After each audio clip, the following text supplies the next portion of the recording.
What is going on, YouTube? It is the Bronx Prince, and welcome back to the channel. Today we are back with SWF, and we got a big main event planned. Hasn't been announced previously, so stay tuned. We got some of our champions in action in this episode, and this is a really fun episode to write out. So just stay tuned. I hope you guys enjoy.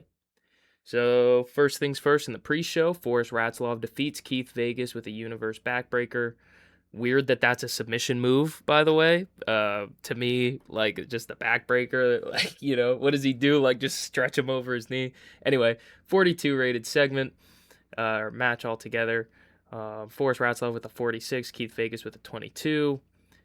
A lot of these, like Forrest Ratzlaff's getting a lot of matches on Uprising, and so is Hellion and John Greed. While we kind of just keep their reps up, build their popularity, and right now I think we have 6, maybe 7 active storylines. So while we wait for those storylines to finish and spots to open up, yeah, we're just going to keep them active, keep them getting reps, and hopefully build up some pop. And then, of course, Sick and Twisted defeat Mercutio, Sleep, and Too Hot when Hellion pinned Too Hot with a Devolution Bomb. Hellion with a 49, John Greed with a 56, Too Hot with a 31, Mercutio Sleep with a 35, and a 52 rated match. And now we start the show. So, first off, Remo comes down to the ring to open the show. He grabs a microphone and says, "For the past week, everybody's been asking me the same question. Why, Remo? Why attack ZWB? The answer is simple. Opportunity. At the 50th birthday spectacular, Des Davids pushed Rocky Golden to his limit. A few nights later, Jack Bruce handed Des another main event. I can respect that. What I don't respect is looking across the ring from him was ZWB. What has ZWB done that I've failed to do? I've put in the work. I've earned my place, yet somehow when an opportunity comes around, my name is never the first one mentioned. Keep in mind, he hasn't been on TV in like 4 weeks, like since we started the series, right? So I'm done waiting. If I have to force people to notice me, then that's exactly what I'll do. So Remo's naturally, like, assumably, like he's ticked off, like he's a former multi-time world champion, and ZWB gets handed this main event. Nah, that's not gonna fly in his book. So ZWB comes out and says, "You know what I hear, Remo? I don't hear confidence. I don't hear determination. I hear excuses. You attacked me because it was easier than proving you deserved that spot. You're saying I stole an opportunity from you? I've earned every chance I've ever gotten around here. You're at the top of the pecking order since you showed up in the SWF. I spent years working my way up through the tag division. You want to talk about opportunity? How about you give me an opportunity to beat you up all over the arena?" So Remo gets out of the ring. He starts heading up the ramp, and then we got a bunch of road agents and official come to break it up before it even starts. And a really, really good way to start the show. 84 rated segment. Get the crowd ready to go. And then Steven Parker defeats Angry Gilmore with a future shock. I love Angry Gilmore. I wish he was younger because, man, oh man, this guy can work, right? Like, he can work. He's so good. He's like 43 years old. He's still getting decent in-ring performances. If we give him a few wins and we turn his momentum around, he could maybe, pull off high 70s, but he's also older and, he's got a lot of pop, and that's somebody that he's coming down the card. We're going to have to put people over him. And here we have Steven Parker, who beats him.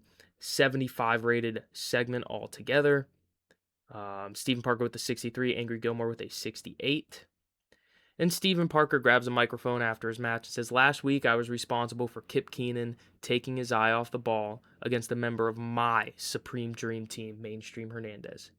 It wasn't personal.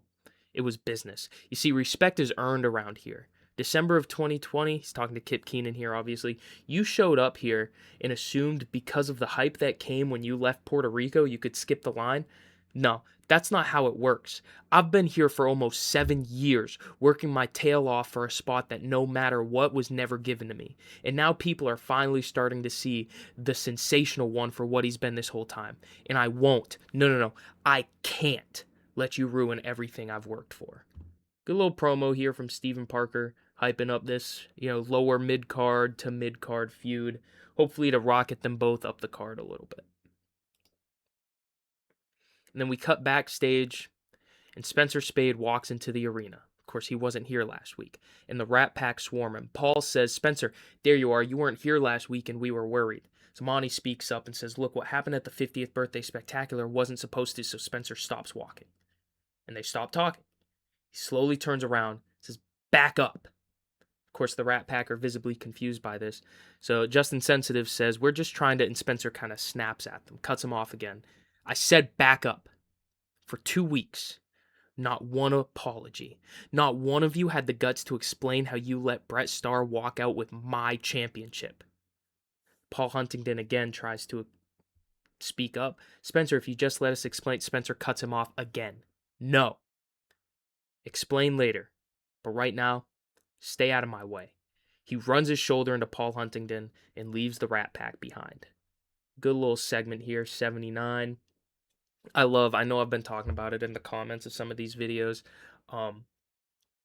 I love telling this story. Like, whenever I sit down to book a show, this is my favorite story to tell. The arc that is going to take place, that's taking place in my head, that barring injury, the arc that's about to go down over the next few months of programming is going to be magnificent. In my opinion, of course. And then Lenny Brown defeats Robbie Wright in 10 minutes with the star treatment. If you guys don't play with crowd heat on, or like crowd management, I highly recommend it. Like, look at this. 55 rated wrestling, 50 rated crowd, 61 from Lenny Brown, 49 from Robbie Wright, and we get a 67. If we come over here to the dirt sheet and scroll all the way down, segment rating got a bonus for being done to a hot crowd. I'm telling you, that's super helpful. And I used to be somebody that never used it, by the way, but I use it now and I love it. And then I had to get Mikey Lau a win. I feel bad putting him over Charger Siaki, just because Charger's younger. And the last time he was on the show, he lost again. Like, he lost then too. But Mikey Lau defeats Charger Siaki in 10 minutes. Mikey Lau with a 71, Charger Siaki with a 50. 61 rated wrestling, 59 rated crowd, 75 rated segment. So a really good segment. Had to get Mikey Lau a win. Obviously, going forward, he's got the Randy Unleashed storyline going.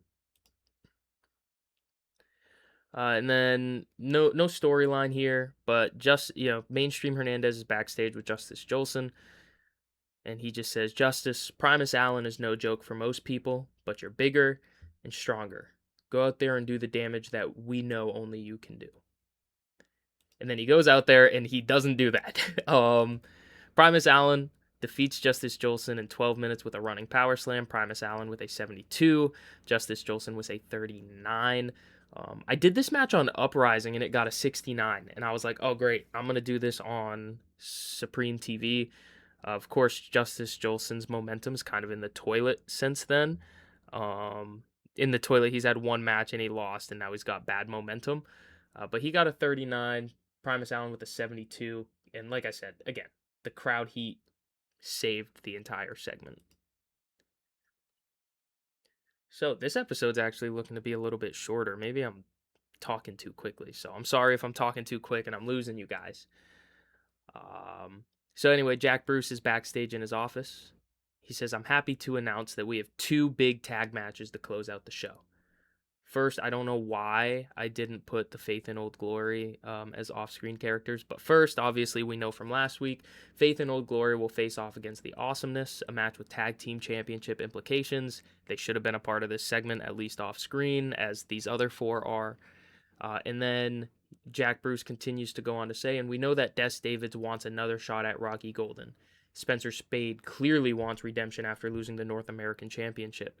Hollywood Brett Starr wants to prove he deserves to wear that championship, and Rocky Golden wants everyone to remember exactly why he's still the World Heavyweight Champion. So tonight, in the main event, Des Davids and Spencer Spade will face off against North American Champion Hollywood Brett Starr and SWF World Heavyweight Champion Rocky Golden. 98 rated segment. Jack Bruce is the man. I know it could have been Eric Eisen, but I've always played as Jack Bruce, and I'm trying to stay on regularly scheduled programming, so I got to spam those Jack Bruce promos at least once a week. Wow. Holy.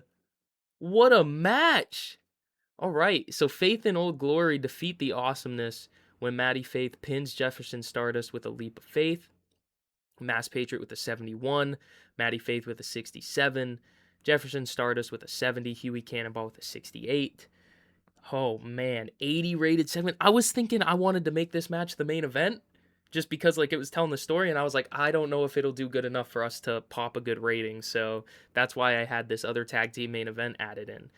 This could have been the main event, and I should have stuck with my gut and I should have done this because wow, what a match.